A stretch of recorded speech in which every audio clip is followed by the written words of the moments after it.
ও পর্দানিশি মাগো, ও পর্দানিশি বনগো, এজন্য স্বামীর হক আদায় করতে হবে।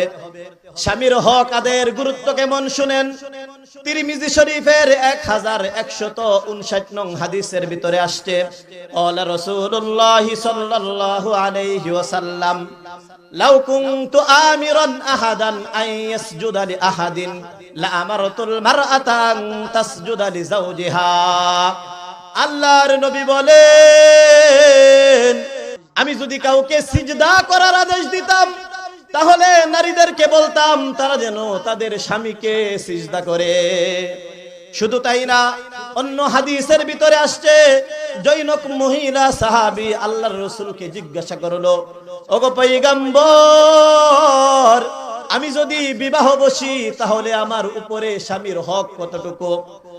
আল্লাহর রাসূল সাল্লাল্লাহু আলাইহি ওয়াসাল্লাম উত্তরে বলেন, ও আমার মহিলা সাহাবী, শুনো শুনো, যদি তোমার স্বামীর মাথা থেকে পায়ের তালু পর্যন্ত রক্ত পুষ মিশ্রিত থাকে, আর তুমি যদি তোমার জিহ্বা দিয়া চেটে চেটে সেই রক্ত পুষ পরিষ্কার করে দাও, তারপরেও তোমার স্বামীর হক আদায় করা হবে না। ও পর্দানিশি মাগো, ও পর্দানিশি বনগো, তাহলে একটু চিন্তা করে দেখেন স্বামীর হক আদায়ের গুরুত্ব কতটুকু। কিন্তু বড় আফসোসের বিষয়, দুঃখের বিষয় হইল বর্তমান সমাজের মেয়েরা স্বামীর হক আদায় করবে তো দূরের কথা, স্বামীর কথাই শুনে না। ঠিক কিনা ভাই? অথচ হাদিসের ভিতরে আসছে, তিরমিজি শরীফের 782 নং হাদিসের ভিতরে আসছে, আল্লাহর রাসূল সাল্লাল্লাহু আলাইহি ওয়াসাল্লাম বলেন, ক্বালা রাসূলুল্লাহ সাল্লাল্লাহু আলাইহি ওয়াসাল্লাম, লা তাসুমুল মারআতু ওয়া যাওজুহা শাহিদুন ইয়াওমা মিন গায়রি শাহরি রমাদান ইল্লা বিইذনি যাওজিহা।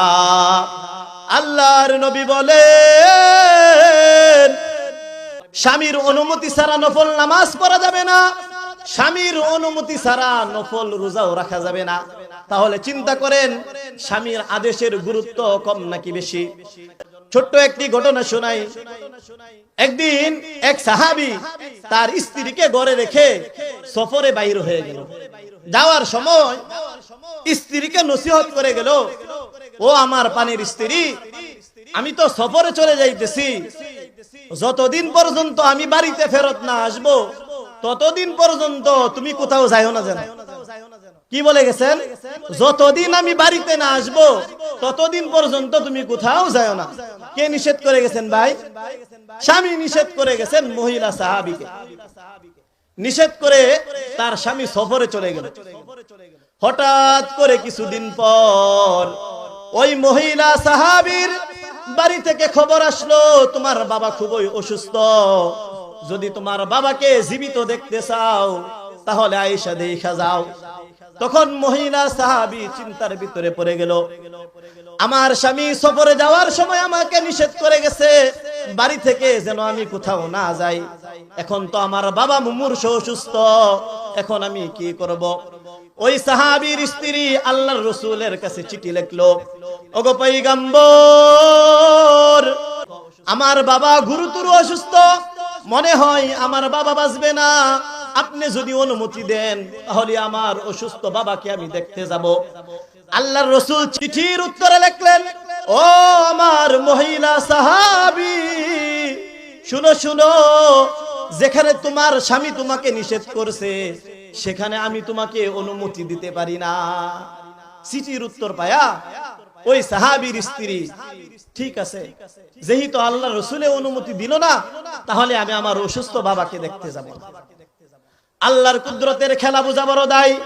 কিছুদিন পর আবার ওই মহিলা সাহাবীর বাড়ি থেকে খবর আসলো, তোমার বাবা মারা গেছে, তোমার বাবার দুনিয়াতে নাই, যদি জনমের মতো শেষ দেখা দেখতে চাও তাহলে আয়েশা দেখা যাও। ওই সাহাবীর স্ত্রী আবার আল্লাহর রাসূলের কাছে চিঠি লিখলো, ওগো পয়গম্বর,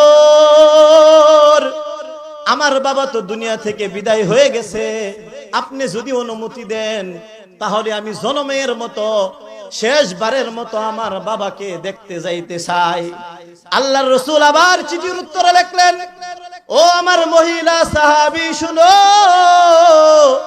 যেখানে তোমার স্বামী তোমাকে নিষেধ করছে আমি তোমাকে যাওয়ার অনুমতি দিতে পারি না, আমার মন বলে না গেলেই ভালো হয়। যখন আল্লাহর রাসূল চিঠির উত্তরে এটা লিখলেন, মহিলা দেখা মনে মনে চিন্তা করলো, ঠিক আছে, যেহেতু আমার স্বামীর নিষেধ, আল্লাহর রাসূলও নিষেধ করতেছে, আমি আমার মৃত বাবাকেও দেখতে যাব না। মহিলা নেত করে ফেললেন। নেত করার সাথে সাথে আকাশের মালিক আল্লাহ বড় খুশি হয়ে গেছে।